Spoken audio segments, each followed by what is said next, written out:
بسم اللہ الرحمن الرحیم الرحمن علم القرآن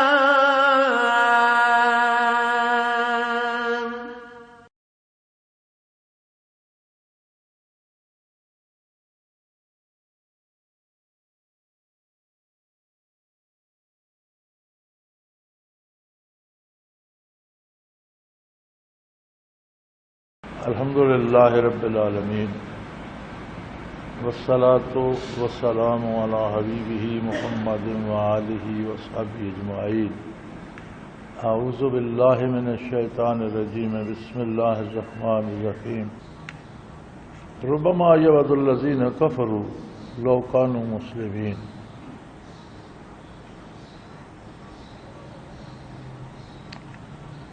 فرمایا دنیا میں تو انسان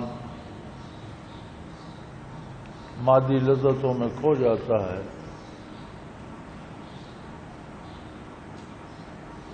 دنیا قریب کی چیز کو کہتے ہیں کیونکہ بات مادی وجود ہے، اس کا شعور، اس کی حیثیات مادی ہیں، دنیا بھی مادی ہے، تو یہ اسے بہت جلد محسوس کر لیتا ہے، اس پہ فدا ہو جاتا ہے۔ عقل انسانی اور وجود انسانی دنیاوی لذات میں کھو جاتے ہیں۔ آخرت کو پانے یا آخرت کو ماننے یا آخرت پر ایمان لانے کا واحد ذریعہ ایمان باللہ اور ایمان بالرسالت ہے۔ اللہ کے رسول صلی اللہ علیہ وسلم کی رسالت پہ کسی کو ایمان و یقین نصیب ہو تو ارشادات نبوی سے، اللہ کے کلام سے آخرت کا پتہ چلتا ہے۔ اب ایک چیز مادی آنکھوں کے سامنے ہے، اس کی لذت مادی طور پر محسوس کی جا سکتی ہے، تو کتنا مضبوط ایمان چاہیے کہ ان مادی محسوسات پر غالب آ کر آخرت کا یقین نصیب ہو جائے۔ سو ایمان سے محروم لوگ دنیاوی لذتوں میں کھوئے رہتے ہیں، لیکن حقیقت بہت جلد سامنے آنے والی ہے۔ بہت جلد وہ وقت آ رہا ہے جب دنیا سے زیادہ آخرت وضاحت کے ساتھ سامنے آ جائے۔ جس کی موت آتی ہے جب حیات کا، روح کا وہ تعلق جو دنیاوی زندگی کا سبب ہے بدن سے کاٹ دیا جاتا ہے، تو آخرت اس پہ عیاں ہو جاتی ہے، آخرت کھل جاتی ہے۔ پھر وہ اپنی آنکھوں سے فرشتوں کو بھی دیکھتا ہے، جنت دوزخ کو بھی دیکھتا ہے، فرشتوں کی بات بھی سنتا ہے، ان سے بات بھی کرتا ہے۔ تو فرمایا ہر ایک کا وقت آنے والا ہے، وہ وقت آ رہا ہے بہت جلد جب کافر بھی یہ کہیں گے کہ اے کاش ہم مسلمان ہوتے۔ جب حقائق سامنے آئیں گے اس وقت انہیں بھی ادراک ہوگا کہ مادی لذتیں تو ضائع ہو گئی، زائل ہونے والی چیز تھی، زائل ہو گئی، فنا ہو گئی۔ ابدی راحتوں سے ہم نے کفر کر کے معرومی حاصل کر لیا، وہ ہمیشہ کے دکھ گلے پڑ گئے۔ تو بہت جلد وہ وقت آ رہا ہے، ایسا وقت آئے گا کہ کافر بھی یہ آرزو کریں گے کہ کاش وہ مسلمان ہوتے۔ ذرہم یاکلوا ویتمتعوا ویلہہم الامل فسوف یعلمون۔ آپ انہیں رہنے دیجئے، کھائیں پئیں، پیٹ بھریں، دنیاوی لذات سے استفادہ کریں، جتنا مہلت اللہ نے دی ہے دنیا کی لذتوں سے فائدہ اٹھا لیں، اور خیالی منصوبے بنا لیں جتنی فرصت ہے۔ یہ کروں گا تو وہ ہو جائے گا، وہ کروں گا تو یہ ہو جائے گا، فلاں کے ساتھ ملوں گا تو عہدہ مل جائے گا، فلاں کے پاس جاؤں گا تو دولت مل جائے گی۔ تو یہ ساری زندگی اس طرح کے منصوبوں میں ضائع کر دیں۔ ان دو باتیں قرآن کریم نے بتائی ہیں ایمان سے محروم رہنے کی، ایک لذات دنیا میں فنا ہو جانا۔ دین نے، اسلام نے، آخرت نے دنیا کی کسی لذت سے فائدہ اٹھانے سے محروم نہیں کیا، منع نہیں کیا، روکا نہیں ہے، لیکن ان کے حصول کا جائز ذریعہ اور طریقہ بتایا۔ اگر اس جائز طریقے سے حاصل نہ ہو تو پھر اللہ کے دین کو نہ چھوڑے، اس لذت کو چھوڑ دیں۔ گھر بنائیں، شادی کریں، گاڑیاں رکھیں، عہدے رکھیں، مزدوری کریں، ملازمت کریں، روکا تو نہیں ہے۔ حدود و قیود مقرر کی ہیں کہ جہاں تک تمہارا جائز حق بنتا ہے وہاں تک جاؤ، جہاں دوسروں کا حق بنتا ہے اس میں مداخلت نہ کرو۔ اور یہ کتنی خوبصورت بات ہے۔ اگر ہم دوسروں کے حق میں مداخلت کریں گے تو کوئی دوسرا ہمارے حقوق میں بھی در آئے گا، اور نتیجہ یہی ہوگا جو آج ہم اپنے ملک میں دیکھ رہے ہیں، دہشت گردی، افراتفری، رشوت، بے ایمانی، بدماشی، چور بازاری، یہی نتیجہ ہوگا۔ تو اگر ہم اپنی اپنی حدود میں رہیں، ہر چیز کتنی پرامن اور خوشگوار رہے، لیکن فرمایا ان کی اس طرف توجہ ہی نہیں، ان کو نبی اکرم صلی اللہ علیہ وسلم کے ارشادات پر اعتماد حاصل نہیں، سو آپ انہیں چھوڑ دیجئے، کھا پی لیں، اللہ کی کائنات سے کیا کم ہوتا ہے، اور فائدہ اٹھا لیں دنیاوی نعمتوں کا، اور لمبے لمبے منصوبے بنا لیں۔ موت آئے گی، ساری لذتیں بھی ختم ہو جائیں گی اور سارے منصوبے بھی تباہ ہو جائیں گے۔ فسوف یعلمون، ان قریب حقائق ان کے سامنے آ جائیں گے۔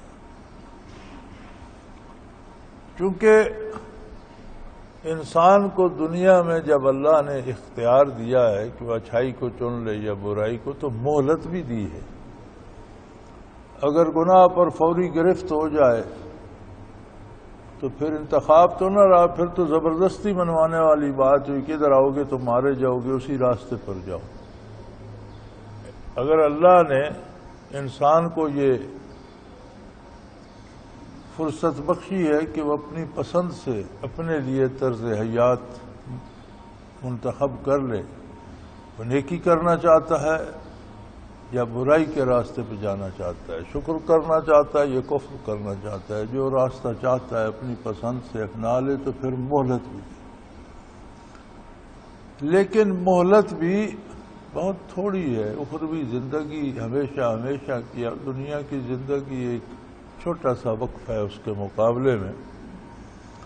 وما اہلکنا من قریۃ الا ولہا کتاب معلوم، ہم نے جتنے شہر تباہ کیے ہیں جو اپنے کفر، اپنے گناہ، اپنی برائیوں کی وجہ سے تباہ ہو گئے، برباد ہو گئے، غرق ہو گئے، کسی پر آگ برسی، کسی کو طوفان نے گھیرا، کوئی زلزلوں سے تباہ ہو گیا، تو ان سب کی مہلت بھی معین تھی۔ ایک وقت تک کے لیے انہیں مہلت دی گئی تھی، جب وہ وقت ختم ہو گیا، مہلت کا وقت ختم ہو گیا، تباہ کر دیے گئے۔ اب جو کچھ کر رہے ہیں لوگ، ہر ایک کے پاس گنتی کے دن ہیں، مخصوص مہلت ہے، جب ختم ہوگی اپنے انجام کو پہنچ جائیں گے۔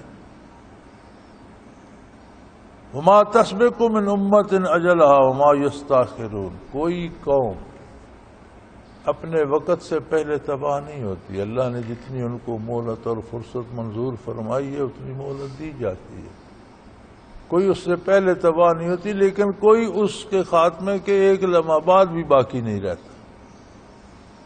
ایک طے شدہ وقت ہے، جب وقت پورا ہو جاتا ہے، فرصت ختم ہو جاتی ہے، تو ہر کوئی اپنے انجام کو پہنچ جاتا ہے۔ وَقَالُوا يَا أَيُّهَا الَّذِي نُزِّلَ عَلَيْهِ الذِّكْرُ إِنَّكَ لَمَجْنُونَ، اب لوگ عادی ہو چکے ہیں مار دھاڑ کے، لوٹ مار کے، رشوت خوری کے، رشوت دینے کے، سود خوری کے، سود دینے کے۔ ایک انہوں نے اپنا معاشرہ بنا لیا ہے جس میں جو چاہتے ہیں اپنی خواہشات کے مطابق کر لیتے ہیں۔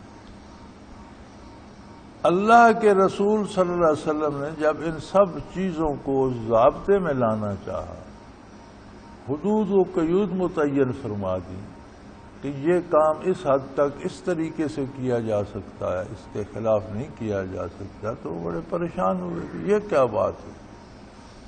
زندگی ہماری ہے، مال و دولت ہمارا ہے، زمینیں ہماری ہیں، گھر ہمارے ہیں، ہم جس طرح چاہیں اس میں تصرف کریں، تو یہ کیا کہ ہماری زندگی پر قدغن لگ جائے کہ یہ کام اس طرح تو کر سکتے ہو، اس طرح نہیں کر سکتے، چیز بیچ تو سکتے ہو لیکن اس پر ناجائز منافع خوری نہیں کر سکتے، چیزیں بیچ تو سکتے ہو لیکن ناپ تول، اس کی کوالٹی، اس کی تعداد ساری جو بتا رہے ہو صحیح ہونی چاہیے۔ یہ کیا جب ہم بیچ دیتے اگلے مرضی سے لے جاتا ہے، پوری دے نہ دیں آپ کو کیا،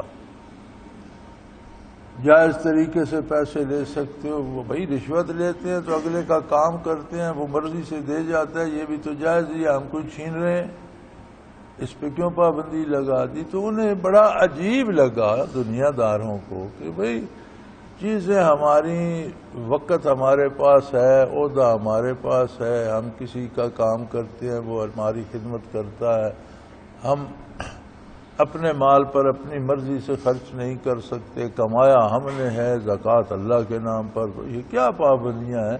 تو کہنے لگے دراصل یہ بندہ پاگل ہو گیا، یہ کیسے ہو سکتا ہے کہ چیزیں ہماری ہوں، اوقات ہمارے ہوں تو یہ ہم پر پابندیاں لگا دیں؟ تو انہوں نے یہ سمجھا کہ جو ہم کر رہے ہیں یہ درست ہے، ان پہ جو حدود و قیود مقرر کی جا رہی ہیں، نعوذ باللہ اللہ کے نبی کا تو کوئی دماغ چل گیا ہے، دماغ خراب ہو گیا ہے۔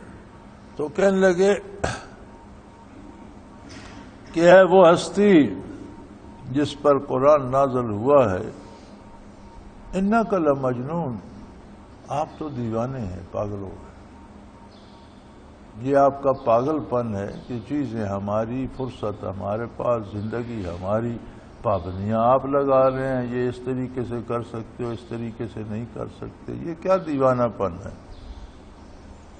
پھر کہنے لگے کہ اگر آپ سچے نبی ہیں اور آپ پر وحی آتی ہے اور قرآن منزل من اللہ ہے اور اللہ کی وحی ہے، تو پھر وہ فرشتے ہمارے سامنے لائیں، ہم ان سے تصدیق کر لیں کہ واقعی وہ وحی لائے ہیں، ہم ان سے بات پوچھ لیں کہ واقعی اللہ کی بات ہے۔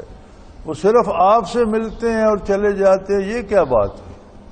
ہم بھی تو انسان ہیں، آپ سے بات کرتے ہیں تو ہم سے بھی بات کر سکتے ہیں، تو ہمارے سامنے لائیں۔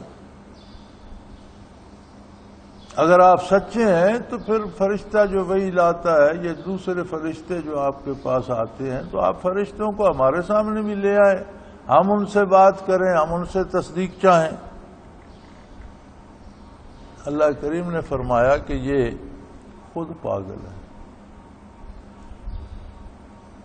جب ہر آدمی فرشتے سے بات کرنے کی استعداد حاصل کر لے گا تو یہ دنیا ختم ہو چکی ہے، عمل کی فرصت ختم ہو جاتی ہے، ہر بندے کو فرصت ملتی ہے، کافر بھی ابھی اس کی سانسیں باقی ہوتی ہیں تو فرشتے سے بات کر سکتا ہے۔ قرآن کریم میں ہے کہ کافر کی روح قبض کرنے آتے ہیں فرشتے، تو کہتے تو نے عمر کہاں ضائع کر دی، کیا کرتا رہا عمر بھر، تو نے اللہ کو نہیں پہچانا، اللہ کے رسول کو نہیں پہچانا، اللہ کے دین کو نہیں مانا، فیما کنتم، کہاں جھک مارتے رہے ہو، کیا کرتے، عمر کہاں ضائع کر دی؟ تو پھر وہ کہتے ہیں کنا مستضعفین فی الارض، یار ہم تو غریب لوگ تھے، پیروکار قسم کے لوگ تھے، تو بڑے بڑے آگے جدھر با اختیار لوگ چلتے رہے ہم بھی پیچھے چلتے رہے، ہمارا تو قصور بھی نہیں، ہم تو مجبور تھے، کمزور لوگ تھے، تو جو بڑے بڑے لوگ تھے جس سمت وہ چلتے رہے ہم بھی پیچھے چلتے رہے، کنا مستضعفین فی الارض۔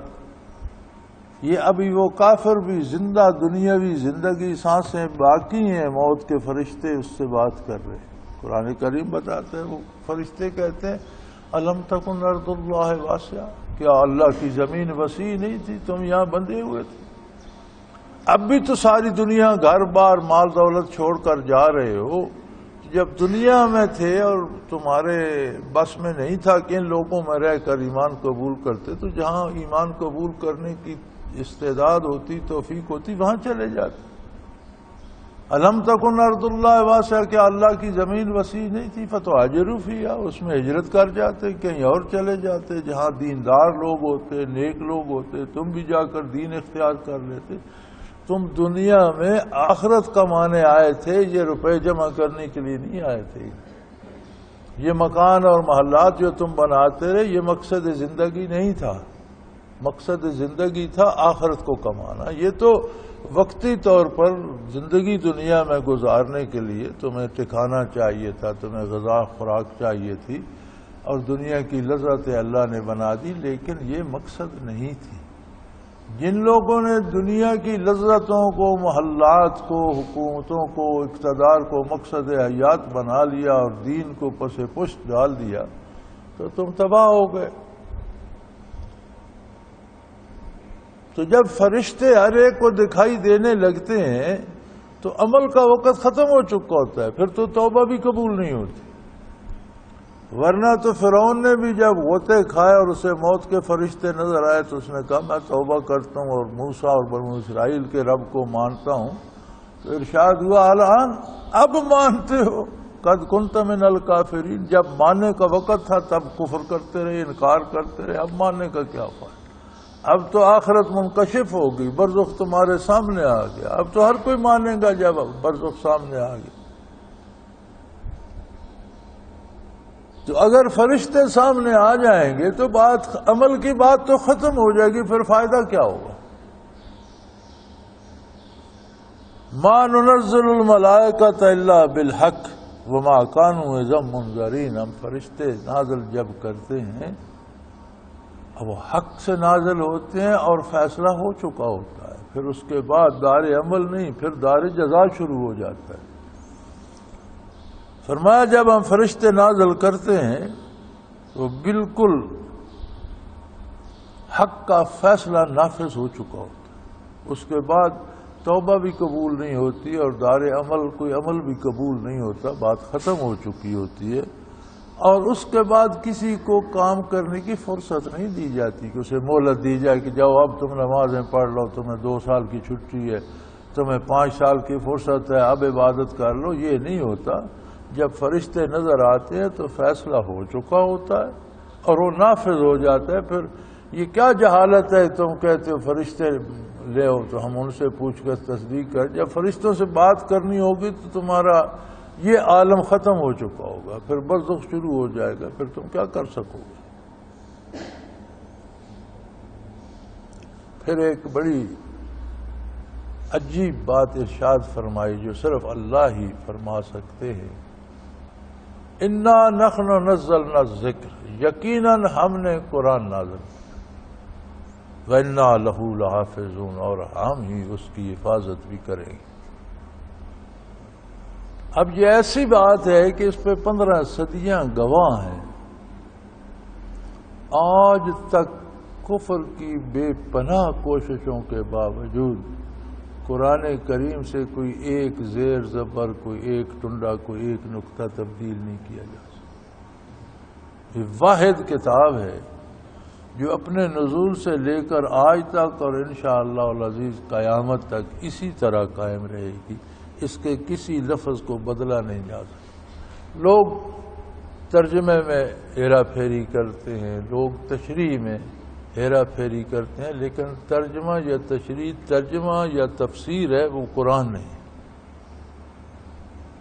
ہاں حدیث شریف میں جو کچھ ارشاد ہوا وہ ساری قرآن کی تفسیر، اور وہ ویسی ہی ہے منزل من اللہ جیسے قرآن منزل من اللہ۔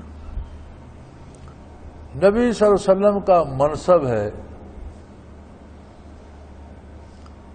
کہ آپ قرآن اللہ سے وصول بھی کریں، آپ پر قرآن نازل ہو، آپ اسے سمجھیں، آپ کے قلب اثر میں جانشین ہو، پھر آپ دوسروں تک پہنچائیں اور یہ بھی بتائیں ما نزل الیہ، لوگوں کو یہ بھی بتائیں کہ جو ان پر نازل ہوا ہے اس کا مفہوم کیا ہے، اس سے مراد کیا ہے؟ حدیث شریف بھی منزل من اللہ ہے، وحی الہی ہے، غیر مطلب ہے، یعنی ہے وحی ہے جس کی تلاوت نہیں کی جاتی، اور قرآن کو وحی مطلب کہتے ہیں، وہ وحی جس کی تلاوت کی جاتی ہے۔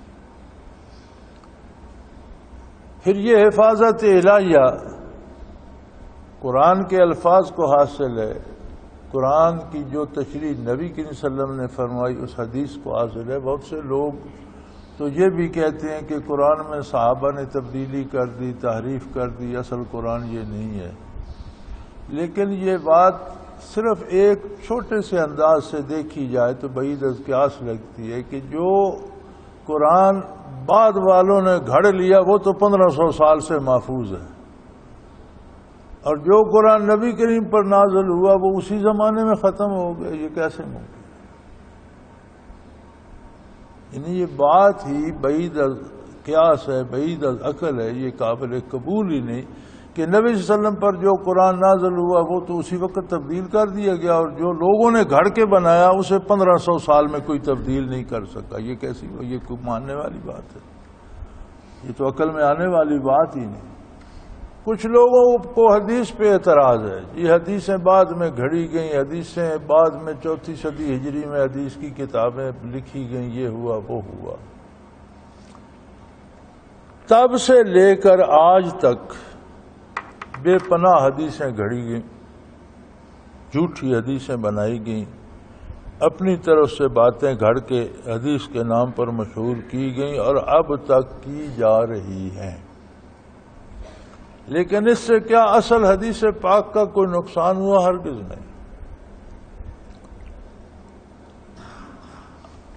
واحد ہستی ہیں آقا نامدار حضرت محمد الرسول اللہ، جن کی زندگی پاک کا ایک ایک لمحہ محفوظ ہے۔ مسلمانوں نے یہ تک گن کے رکھا ہوا ہے کہ حضور نے پوری زندگی مبارک میں دودھ کتنا نوش فرمایا، کھجوریں کتنی کھائیں، گندم کتنی استعمال فرمائی، جو کتنے استعمال فرمائے، چاول کتنے استعمال فرمائے، نالین مبارک کتنے استعمال کیے، لباس مبارک کتنا استعمال کیا، کیا کیا چیز استعمال کی، کتنا عرصہ استعمال کی، اور کیا کچھ فرمایا، ایک ایک لفظ ہیروں اور موتیوں کی طرح پرو کر رکھا گیا ہے۔ پھر مسلمانوں نے حدیث کی حفاظت کے لیے 17 علوم ایجاد کیے، جو ہر راوی حدیث کی پوری زندگی، اس کا کردار، اس کی یادداشت تک بتا دیتی۔ پھر اللہ کریم نے اس قرآن کو اور حدیث کو تازہ رکھنے کے لیے حفاظ قرآن اور حفاظ حدیث پیدا کر دی۔ اللہ کے وہ بندے جن کے سینوں میں قرآن محفوظ کر دیا گیا، اللہ کے وہ بندے جن کے سینوں میں حدیث محفوظ کر دی گئی، اور جتنی وضعی اور غلط حدیثیں گھڑی گئی تھیں ان کو الگ کر کے ڈھیر پر پھینک دیا گیا، اور روشن اور واضح اور نورانی حدیثیں الگ کر دی گئیں۔ یہ ایک چھوٹا سا موضوع نہیں ہے، یہ بہت بڑا موضوع ہے، اور اس پہ مسلمانوں نے الحمدللہ بہت محنت کی۔ اللہ نے انہیں توفیق دی، چونکہ وعدہ الہی تھا قرآن کی حفاظت کا۔ اب قرآن کی حفاظت یہی ختم نہیں ہو جاتی کہ الفاظ قرآن جو ہیں وہ محفوظ رہیں، جو حضور صلی اللہ علیہ وسلم نے قرآن کا مفہوم بتایا وہ محفوظ رہے، بلکہ ایسے لوگ بھی رہیں گے جو قرآن پر اس کے ہو مفہوم کے مطابق عمل کرتے رہیں گے، ان کو بھی حفاظت الہی حاصل۔ قرآن کے احکام پر عمل کرنے والے، قرآن کے مفاہیم کو سمجھنے والے، قرآن پر پکا یقین رکھنے والے، قرآن کے مطابق زندگیاں بسر کرنے والے، یہ لوگ بھی ہمیشہ رہیں گے، ان کو بھی اسی حفاظت وَإِنَّا لَهُ لَحَافِظُونَ میں وہ بھی ہیں۔ اور جب یہ لوگ نہیں رہیں گے تو پھر دنیا نہیں رہے گی، پھر قیامت قائم ہو جائے گی۔ تو فرمایا یہ کوئی نئی بات نہیں ہے کہ اگر یہ آپ کی باتوں کا مذاق اڑا رہے ہیں یا انکار کر رہے ہیں، وَلَقَدْ أَرْسَلْنَا مِن قَبْلِكَ فِي الشِّيَعِ الْأَوَّلِينَ، ہم نے پہلے بھی بہت سی قوموں، بہت سے گروہوں میں انبیاء بھیجے، مبعوث فرمائے۔ یہاں لفظ شیعہ استعمال ہوا ہے قرآن کریم۔ شیعہ کا لغوی ترجمہ ہوتا ہے جماعت، گروہ، جسے آپ انگریزی میں پارٹی کہتے ہیں، گروپ۔ لیکن قرآن کریم نے جہاں تک مجھے یاد ہے غالباً 8 جگہ پر یہ لفظ استعمال فرمایا۔ ہر جگہ پر ایسی قوم کے حق میں آیا ہے جو تھے تو گمراہ، بے دین اور کافر، لیکن اپنے کفر کو رائج کرنا چاہتے تھے اور اسی کو حق سمجھتے تھے۔ یہاں بھی وہی گروہ بتایا گیا ہے، وَلَقَدْ أَرْسَلْنَا مِن قَبْلِكَ فِي الشِّيَعِ الْأَوَّلِينَ، ہم نے پہلے جو گروہ تھے، شیعہ تھے، ان میں بھی نبی بھیجے۔ وَمَا يَأْتِيهِم مِّن رَّسُولٍ إِلَّا كَانُوا بِهِ يَسْتَهْزِئُونَ، جو بھی رسول ان میں آتا تھا وہ اس کا مذاق اڑاتا۔ تو شیعہ کا لفظی معنی تو گروہ یا جماعت یا پارٹی ہے، لیکن قرآن کریم نے ان گروہوں پر اس لفظ کو استعمال کیا ہے جو تھے تو گمراہ، لیکن اصرار یہ تھا کہ ہم ہی حق پر ہیں۔ تو جب ان کے پاس انبیاء اور رسول آئے اور انہوں نے ان کی پسند کے خلاف اور اللہ کے حکم اور اللہ کی مرضی کے مطابق کام سنائے تو انہوں نے ان کا مذاق اڑایا۔ دیکھو جی یہ پاگل ہو گئے ہیں، ہم اپنی مرضی سے رشتے کریں، یہ کون ہوتے ہیں پابندی لگانے والے، یہ رشتہ حلال ہے یہ حرام ہے، ہم اپنی مرضی سے کھائیں پئیں، یہ کون ہوتے ہیں یہ چیز کھاؤ یہ نہ کھاؤ، ان کا کیا ہے اس میں، اپنے پیسوں سے خریدتے ہیں، ہم کسی سے لیتے ہیں یا دیتے، وہ مرضی سے دے جاتے ہیں، ہم کوئی چھین رہے ہیں انہیں، یہ کیوں کہتے ہیں کہ یہ جائز نہیں ہے؟ زکوٰۃ کس بات کی زکوٰۃ دیں، پیسے ہم نے اپنے ہاتھ سے محنت سے کمائے۔ تو وہ کہتے تھے یہ پاگل ہو گئے ہیں، یہ ہماری زندگی میں مداخلت کرتے ہیں، ہمارے مال و دولت میں مداخلت کرتے ہیں، ہمارے افکار کو بدلنا چاہتے ہیں، ہمارے کردار کو بدلنا چاہتے ہیں۔ تو مذاق اڑاتے تھے، لو جی دیکھو یہ بندہ اب کائنات کو بدل دے گا، اب یہ بندہ جو ہمارے دستور و رواج ہیں ان کو بدل دے گا، جو نسلوں میں صدیوں سے چلے آ رہے ہیں ان باتوں کو یہ تبدیل کر دے گا۔ كَذَلِكَ نَسْلُكُهُ فِي قُلُوبِ الْمُجْرِمِينَ، فرمایا جو لوگ گناہ کرتے ہیں اور برائی کرتے ہیں ان کے دلوں کو ایسا بدل دیا جاتا ہے کہ انہیں برائی ہی ان کے دلوں میں جگہ کر جاتی ہے اور ان سے اچھائی ہو ہی نہیں سکتی۔ یہ ان کے گناہوں اور ان کی برائیوں کا انجام ہے کہ گناہ دل میں بس جاتے ہیں، پھر انہیں اچھی بات یا نیکی یا اللہ کے رسول کا حکم پسند ہی نہیں آتا، وہ ان کے ذہن میں نہیں آتا کہ ایسا کیوں کریں، ہم نہیں کرتے۔ كَذَلِكَ نَسْلُكُهُ فِي قُلُوبِ الْمُجْرِمِينَ، یہ ہماری طرف سے سزا ہوتی ہے کہ ہم بدکاروں کو جن کو دنیاوی لذتیں اور دنیاوی عیش اور اپنی خواہشات نفس پسند ہیں اور ان پہ فدا ہیں، ہم ان کے دلوں کو انہی کی طرف موڑ دیتے ہیں، پھر انہیں نیکی کی بات جو ہے اس کی سمجھ ہی نہیں آتی، نہ اس کی طرف دل ان کا آتا ہے، ہمیشہ کی محرومی کا شکار ہو جاتے ہیں۔ بات چھوٹی سی ہے، بات صرف اتنی ہے کہ دنیا کی ہر نعمت استعمال کرو لیکن اس طریقے سے جس طریقے سے دنیا کا کام بھی اور اس پر آخرت کی تعمیر بھی ہو، چونکہ آخرت مقصد حیات، اور دنیا کا کام اس طرح سے کرنا کہ صرف دنیا حاصل ہو اور آخرت تباہ ہو جائے، یہ زندگی کو تباہ کر دیتا ہے۔ لا یؤمنون بہ وقد خلت سنت الاولین، آپ یہ نہیں مانیں گے، اس لیے انہوں نے اتنی برائی کی کہ برائی اور گناہ ان کے دلوں میں رچ بس گیا، وہی ان کا مزاج بن گیا، وہی چیز اب انہیں پسند ہے۔ اب دیکھیں نا انسان کتنی لذیذ اور نفیس غذائیں چن چن کے کھاتا ہے، لیکن اللہ نے ایسے جانور بھی پیدا فرمائے ہیں جو خاردار جھاڑیاں کھاتے ہیں۔ اب وہ دوسرے چیز کو چھیڑتی نہیں، جا کر بڑے بڑے اتنے لمبے کانٹے ہوتے ہیں جھاڑیوں کو وہی کھاتے ہیں اور بڑے مزے سے کھا رہے ہوتے ہیں۔ ان کا مزاج ہی وہی بن گیا، وہی چیز انہیں لذیذ لگتی ہے، وہی انہیں مزہ دیتی ہے۔ اسی طرح جب دل گناہ کر کر کے سیاہ ہو جائے پھر اسے گناہ ہی میں لذت ملتی ہے، پھر وہ نیکی کی طرف نہیں جاتا، وہ اس کا اپنا کیا دھرا ہوتا ہے۔ فرمایا یہ مانیں گے کیا؟ ان سے پہلی قوموں کا حال دیکھ لو جو اس طرح کفر میں مبتلا ہوئے، کفر ہی میں تباہ ہو گئے، لیکن انہیں ایمان نصیب نہیں ہوا۔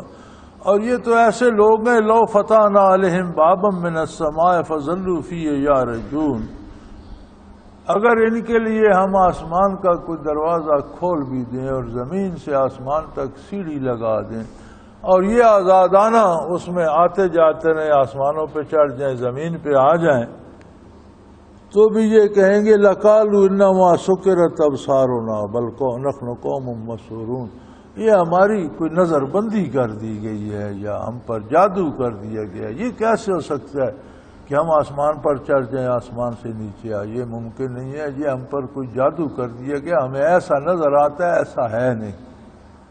یعنی کوئی بڑے سے بڑی دلیل بھی جب دل تاریک ہو جائے تو پھر اثر نہیں کرتی، پھر اس طرف بندہ آتا ہی نہیں۔ وَلَقَدْ جَعَلْنَا فِي السَّمَاءِ بُرُوجًا وَزَيَّنَّاهَا لِلنَّاظِرِينَ وَحَفِظْنَاهَا مِنْ كُلِّ شَيْطَانٍ رَجِيمٍ، فرمایا ہم نے آسمان میں بھی ستارے، سیارے، بڑے بڑے چمکدار روشن ستارے بنا دیے، بڑے بڑے منارے بنا دیے، برج بنا دیے، بہت بڑے بڑے ستارے بنا دیے آسمان میں جنہیں برج کہا جاتا ہے۔ اور آسمان کو آپ ستاروں بھرا دیکھیں تو آسمان کی سجاوٹ بھی ہے، خوبصورت بھی لگتے ہیں۔ وَحَفِظْنَاهَا مِنْ كُلِّ شَيْطَانٍ الرَّجِيمٍ، اور ان سے آسمان کی حفاظت کا کام بھی لیا جاتا ہے، شیطان مردود کی ساری اولاد سے حفاظت کی جاتی ہے آسمان۔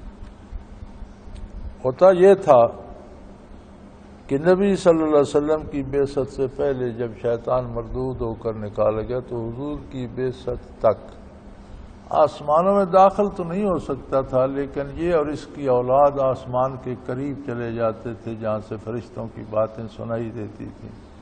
تو کوئی ایک بات سن کر کان میں ڈالی، پھر اس میں کچھ اپنی طرف سے ملائیں، پھر وہ آ کر جادوگروں اور کاہنوں اور ان کو جوتشیوں نجومیوں کو بتائیں، تو وہ آگے لوگوں کو بتاتے تھے۔ تو اس طرح ایک کاروبار ان کا چلتا تھا۔ جب حضور صلی اللہ علیہ وسلم کی بعثت ہوئی تو وہ سلسلہ بند کر دیا گیا اور ستاروں اور شہاب ثاقب سے یہ مارے جانے لگے۔ اول تو قریب جاتے تو کوئی ستارہ لپک کر ان کی خبر لیتا، یا جو کوئی خبر سن کر بھاگنا چاہتا تو اس پر شہاب سابق لپکتا اور اسے جلا دیتا۔ ملحدین نے کہا کہ یہ ستارے بھی پہلے تھے، سیارے بھی پہلے تھے، شہاب ثاقب بھی ٹوٹتے اور گرتے بھی رہتے تھے۔ درست ہے، حضور کی بعثت سے پہلے بھی یہ سب ہوتا تھا، لیکن اس وقت فطری طور پر گرتے تھے، شیاطین پر نہیں گرتے تھے۔ اب فطری طور پر بھی گرتے رہتے ہیں اور شیاطین پر خصوصی طور پر بھی پھینکے جاتے ہیں۔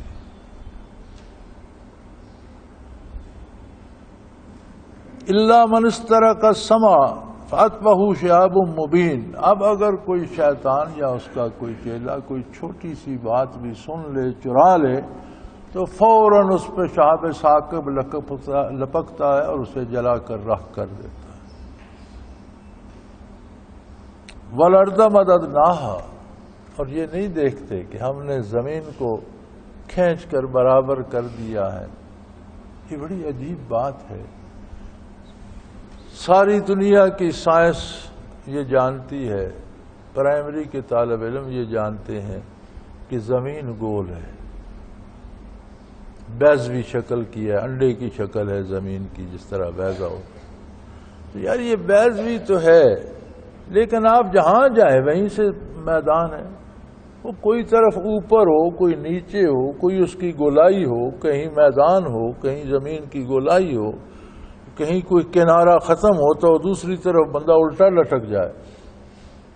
سائنسدان کہتے ہیں کہ یہ جو سکل ہے، کشش سکل جو ہے زمین میں ایک کشش ہے کہ وہ وزن کو اپنی طرف کھینچتی ہے، اسے کشش سکل کہتے ہیں. تو انسانوں کو اس نے کھینچ کر اپنے ساتھ لگایا. درست کشش سکل اسی. آپ ایک مقناطیس کا ٹکڑا لیں، اس میں جو کشش ہوتی ہے نا لوہے کے لیے، اس کے اوپر بھی لوہا لگائیں، اس کے نیچے بھی لگائیں تو نیچے والا تو الٹا لٹکتا ہی رہے گا، وہ سیدھا کیسے ہے؟ زمین کے کشش شکل کا یہ کیا مطلب ہے کہ ساری زمین چپٹی ہے؟ اللہ کریم فرماتے ہیں میں نے انسانوں کی رہائش کے لیے اسے چپٹا کر دیا، میں نے اسے کھینچ دیا. والارض مددناہا، یہ ہماری قدرت کاملہ ہے کہ آپ جہاں سے دیکھتے ہیں وہی اس طرح آپ کو سیدھی زمین نظر آتی ہے. حالانکہ ایک طرف اگر سیدھی ہے تو دوسری طرف تو الٹی ہونی چاہیے. کشش شکل سے تو بندے کے پاؤں چمٹی ہوئے ساتھ ساتھ نیچے لٹک رہا. یہ قدرت باری ہے کہ اپنی بیضوی صورت کے باوجود ہر جگہ زمین سیدھی. اب جہاں ہم بیٹھے ہیں امریکہ کے جو مغربی ساحل ہیں وہ ہمارے بالکل دوسری طرف زمین کے مخالف سمت ہیں. 12 گھنٹے وقت کا فرق ہے ہمارا اور ان کا. جہاں دن کے 12 ہوتے ہیں وہاں رات کے 12 ہوتے ہیں. گویا ایک طرف ہم ہیں دوسری طرف ہوئے ہیں، تو یا وہ سیدھی طرف ہوں ہم الٹے ہوں، یا وہ ہم سیدھی طرف ہوں وہ الٹے ہوں. ہر کوئی یہاں سے آپ وہاں جائیں وہاں بھی زمین سیدھی ہے. فرمایا والارض مددنا، ہم نے زمین کو سیدھا کر دیا. والقینا فیہا رواسیہ، اور اس پر بڑے بڑے پہاڑ کھڑے کر دیے کہ اس کا بیلنس برابر کر دیا، ہر طرف سے ہر جگہ ایک جیسی جم کر رہے. وانبتنا فیہا من کل شیء موزون، اور اس میں ہر چیز مناسب اور موزون مقدار میں اگائی. یہ کبھی نہیں ہوا کہ اتنی گھاس اتنی فصلیں ہوں کہ پچھلوں کا حصہ بھی زمین سے باہر آ جائے اور ایک قوم کھا کر چلی جائے اور پیچھے صدیوں تک اس میں فصل ہی نہ اگے. ایسا نہیں ہوتا. ایسا بھی نہیں ہوتا کہ کسی ایک کو محروم کر کے بل ہر چیز اپنے وقت کے مطابق نہایت موزون نہایت مناسب طور پر آئی. اب پہاڑ کھڑے کر دیے، زمین کا وزن برابر کر دیا، پانی کا ذخیرہ سمندروں میں بنا دیا. سخت کڑوا ہے، سخت نمکین ہے، اس میں اتنا نمک ہے کہ جو چیز اس میں جاتی ہے، لوہا بھی جاتا ہے تو گل سڑ جاتا ہے، لکڑی جاتی ہے گل جاتی ہے، انسانی وجود جاتا ہے گل جاتا ہے، کوئی چیز باقی نہیں بچتی. وہ سارا اس کے نمکیات اسے بھی کھا کر نمکیات میں تبدیل کر دیتے ہیں. اگر یہ سمندروں کا سارا ذخیرہ میٹھا ہوتا 10 سال بعد 50 سال بعد 100 سال بعد اس میں بدبو پڑ جاتی اور یہ دنیا کو رہنے کے قابل نہ چھوڑتا. لیکن اسی کڑوے پانی سے بادل بناتا ہے، ہوا انہیں اٹھائے پھرتی ہے. زمین پر برستے ہیں تو پانی برستا ہے، پہاڑوں پر برستے ہیں تو پانی کا ذخیرہ بن جاتا ہے، برفیں جمع ہو جاتی ہیں، آلودگی سے پاک، وہاں کوئی گرد نہیں ہے، مٹی نہیں ہے. پھر وہ پگھلتی ہیں تو دریا بہتے ہیں، جذب ہوتی ہیں زمین میں تو چشمے ابلتے ہیں. اور ایسا نظام بنا دیا. یہ اس کی قدرت کاملہ کو ماننے کے لیے کافی نہیں ہے. وہ کون ہے جس نے یہ سب کر دیا؟ اور مسلسل ہر چیز اپنے وقت پر اپنا کام کر رہی ہے. کوئی شے نہ کام چھوڑتی ہے، نہ رکتی ہے، نہ ختم ہوتی ہے. وَجَعَلْنَا لَكُمْ فِيهَا مَعَائِشَ، تم سب کی روزی ہم نے ان عجائبات میں رکھ دی. یہی فصلیں اگلتی ہیں، یہی زمینی چشمے ابلتے ہیں، یہی دریا نہریں بہتی ہیں، یہی تمہارے سارے رزق کا سامان فراہم کرتی ہیں. یہی زمین تمہیں فصلیں بھی دیتی ہے، پھل بھی دیتی ہے. یہی زمین تمہارے جانوروں کو چارہ بھی دیتی ہے. یہی زمین تمہارے گھر بنانے کے کام آتی ہے. نرم اتنی ہے کہ آپ ایک سوئی سے کھود سکتے ہیں، سخت اتنی ہے کہ پہاڑ جتنا کلا بنا دو اٹھا کر کھڑی رہے. وسیع ظرف اتنی ہے کہ ہر شخص کو روزی دے رہی ہے. اور جاذب اتنی ہے کہ کتنی مخلوق اس میں دفن ہو گئی، سب کو جذب کر لیا. جو باقی ہے اسے بھی سنبھالے.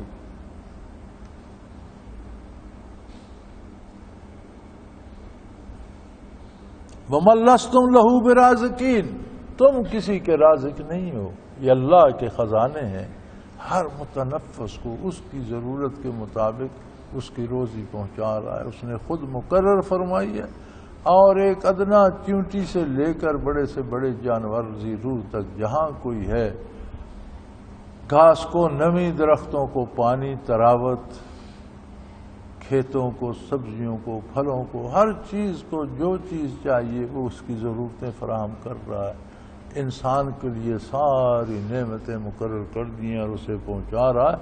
مَن لَّسْتُمْ لَهُ بِرَازِقِينَ،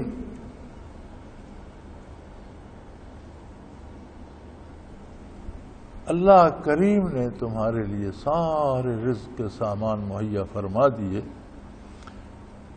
وَإِن مِّن شَيْءٍ إِلَّا عِندَنَا خَزَائِنُهُ، کسی چیز کی کمی ہماری بارگاہ میں نہیں ہے، بے پناہ نعمتیں، ساری کے ڈھیروں کے ڈھیر خزانے ہمارے حضور میں حاضر ہیں۔ وَمَا نُنَزِّلُهُ إِلَّا بِقَدْرٍ معلوم، لیکن ہم اسے ایک مقررہ نظام کے مطابق نازل فرماتے رہتے، جو جب بھی پیدا ہوتا ہے اس کا رزق اسے زمین سے مل جاتا ہے، کوئی ایسا نہیں کہ پچھلوں کا چھین کر کھا جائے، کبھی ایسا نہیں ہوا کہ اگلے جتنے لوگ گزر گئے اگر غلے کا ایک دانہ بھی چھوڑتے تو آج ساری زمین سڑے ہوئے غلے سے بھری ہوتی، ہر ایک کا ہم نے مقرر کر دیا ہے، ہر ایک کی روزی، ہر ایک کا رزق، اور وہ اسی کا جزو بدن بنتا ہے، اور اس طرح سارا نظام باقاعدگی سے چل رہا ہے۔ وَأَرْسَلْنَا الرِّيَاحَ لَوَاقِعَ فَأَنزَلْنَا مِنَ السَّمَاءِ مَاءً فَأَسْقَيْنَاكُمُوهُ، ہم ہواؤں کو چلاتے ہیں جو بادلوں سے بھری ہوتی، کتنا پانی جس سے برفیں بنتی ہیں، دریا بہتے ہیں، یہ سارا پانی ہوا میں اڑ رہا ہوتا ہے، ایسا قادر ہے کہ اس کو ایسی شکل دیتا ہے کہ یہ ہوا میں اڑتا پھرتا ہوتا ہے، ٹنوں پانی ہوائیں یہاں سے وہاں اور وہاں سے یہاں لے جاتی ہیں جہاں اللہ چاہتا ہے۔ فَأَسْقَيْنَاكُمُوهَا، پھر تمہارا منہ ہو، پھر تمہیں اسی سے پلایا جاتا ہے، تمہاری روزی اسی سے پیدا کی جاتی ہے، تمہیں اسی سے پانی دیا جاتا ہے۔ وَمَا أَنْتُمْ لَهُ بِخَازِنِينَ، تم اتنا پانی جمع کر کے نہیں رکھ سکتے تھے جو صدیوں کام آتا اور ہزاروں برس چلتا رہتا، انسان کے بس کی بات نہیں ہے، یہ اس کا اپنا نظام ہے۔ اس نے سمندر بنا دیے، بادل بنائے، پھر برسائیں، بڑے بڑے پہاڑوں پر برف جما دی، زمین کے سینے میں سوتے جاری کر دیے، کڑوا پانی بھی زمین میں ہے، میٹھا بھی زمین میں ہے، ایک زمین میں دونوں ہیں لیکن وہ آپس میں ملتے نہیں۔ عجیب بات ہے، بعض جگہوں پر دیکھا گیا کہ 10 فٹ ادھر بور کرو تو پانی کڑوا ہے، 10 فٹ ادھر کرو تو میٹھا ہے، آپس میں ملتے نہیں، ایک زمین میں ہے، ایک جگہ ہے، دریا میٹھے ہیں، سمندر کڑوا ہے۔ وَإِنَّا لَنَحْنُ نُحْيِي وَنُمِيتُ وَنَحْنُ الْوَارِثُونَ، یاد رکھو یہ ہم ہی ہیں جو زندگی دیتے ہیں، یہ ہم ہی ہیں جو موت دیتے ہیں، اور یہ ہم ہی ہیں جو ہر چیز کے مالک ہیں، تمہارے بھی اور تمہاری سب چیزوں کی۔ یعنی اگر اس نظام پہ غور کرو تو اس میں تمہاری پسند کو دخل نہیں ہے، تم ایک چیز کما کر لے آؤ، وہ نہ کھانے دے تو پڑی رہ جائے گی، تم نہیں کھاؤ گے۔ تمہارا روزی، تمہارا رزق، تمہاری ہر کام، تمہاری قد و قامت، تمہاری شکل و صورت، تمہارا جسم، تمہارے جسم کا نظام، ہر چیز اس قادر مطلق کی قدرت کاملہ میں ہے۔ جس طرح تمہارے میں صرف ایک کام ہے، اما شاکرا و اما کفورا، تم شکر گزار بندے بنتے ہو یا ناشکرے بنتے ہو، بس یہ فیصلہ تمہارا ہے، باقی کوئی تمہارا، تم اپنے لیے ایک لقمے کا فیصلہ نہیں کر سکتے، وہ چاہے تو کھانے دے، نہ چاہے تو نہ کھانے دے۔ ایک قطرہ پانی کا تم تک اللہ نہ چاہے تو نہیں پہنچ سکتا، ایک جھونکا ہوا کا اللہ نہ چاہے تو نہیں پہنچ سکتا، اور یہ بھی ہم ہی ہیں جو تمہیں زندگی دیتے ہیں۔ کوئی زندگی دے سکتا ہے تو کسی مرنے والے کو 10 لمحے زندگی دے دے؟ نہیں دے سکتا۔ کوئی موت دے سکتا ہے تو اپنی پسند سے مخلوق کو مار دے؟ نہیں، ہر ایک کی زندگی اور موت اللہ کریم کے دست قدرت میں ہے، وَنَحْنُ الْوَارِثُونَ، اور ہم ہی حقیقی مالک ہیں ہر چیز کے.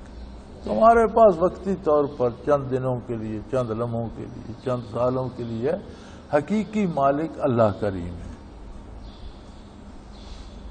وَلَقَدْ عَلِمْنَا الْمُسْتَقْدِمِينَ مِنْكُمْ وَلَقَدْ عَلِمْنَا الْمُسْتَأْخِرِينَ. اور ہر فرد کی ہر عمل، ہر خیال جو اس کے دل میں گزرا، ہر نظریہ جو اس نے، ہر حرکت جو اس نے کی، ہر نظریہ جو اس نے اپنایا، اس سب کا علم ہمارے پاس ہے. جو گزر چکے ان کا بھی اور جو پیچھے آنے والے ہیں ان کا بھی، جو موجود ہیں ان کا بھی، پورا سارا دفتر فرمایا اللہ کریم کے علم میں ہے. ان ربک هو یحشر، آپ کا پروردگار ان سب کو اکٹھا فرمائے گا، اگلے پچھلوں سب کو ایک جگہ اکٹھا فرمائے گا، اور وہاں فیصلے ہوں گے، اور پھر پتہ چلے گا کہ کس کا انتخاب درست تھا. آخرت منتخب کی تو صحیح رہا، یہ دنیاوی لذتوں میں عمر ضائع کی تو کیا کمایا، یہ وہاں پتہ چلے گا. انہ حکیم علیم، وہ حکمت والا اور علم والا ہے. اس کی حکمت کے مطابق سارے امور انجام پاتے ہیں، اور اس کے ہر بات، ہر فعل، ہر حرکت، ہر سکون کو وہ جانتا ہے، علم والا ہے. وآخر دعوانا ان الحمدللہ رب العالمین. اللہ اللہ اللہ اللہ اللہ اللہ اللہ اللہ.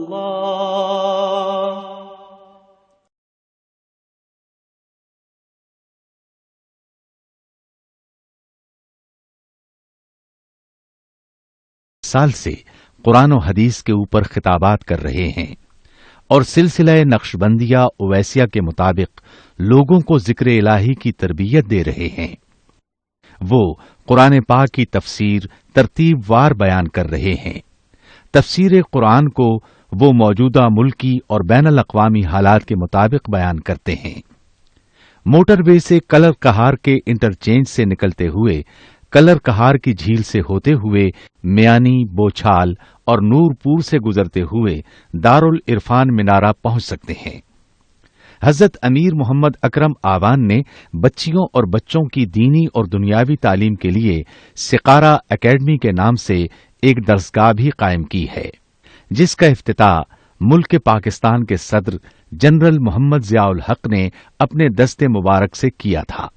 وہ تمام احباب جو اسلام کی طلب رکھتے ہیں ان سے گزارش ہے کہ دارالعرفان منارہ ضلع چکوال میں امیر محمد اکرم آوان صاحب کے خطابات سے مستفید ہوں. وہ ہر جمعے کو نماز سے پہلے بیان فرماتے ہیں. ہر ماہ کی پہلی اتوار کو ماہانہ اجتماع ہوتا ہے جس میں آپ خصوصی خطاب فرماتے ہیں، اور پاکستان کے چاروں صوبوں سے احباب اس اجتماع میں شرکت کرتے ہیں. اس کے علاوہ یہاں سال میں 2 مرکزی اجتماعات بھی ہوتے ہیں، ایک رمضان المبارک میں اعتکاف کا اجتماع اور دوسرا جولائی اور اگست میں 40 دن کا اجتماع ہوتا ہے جس میں روحانی تربیت کی جاتی ہے. اپنا خون سیماب دے کر اتنا ہم کر جائیں گے، نام آقا کا چمن میں پھر رقم کر جائیں گے.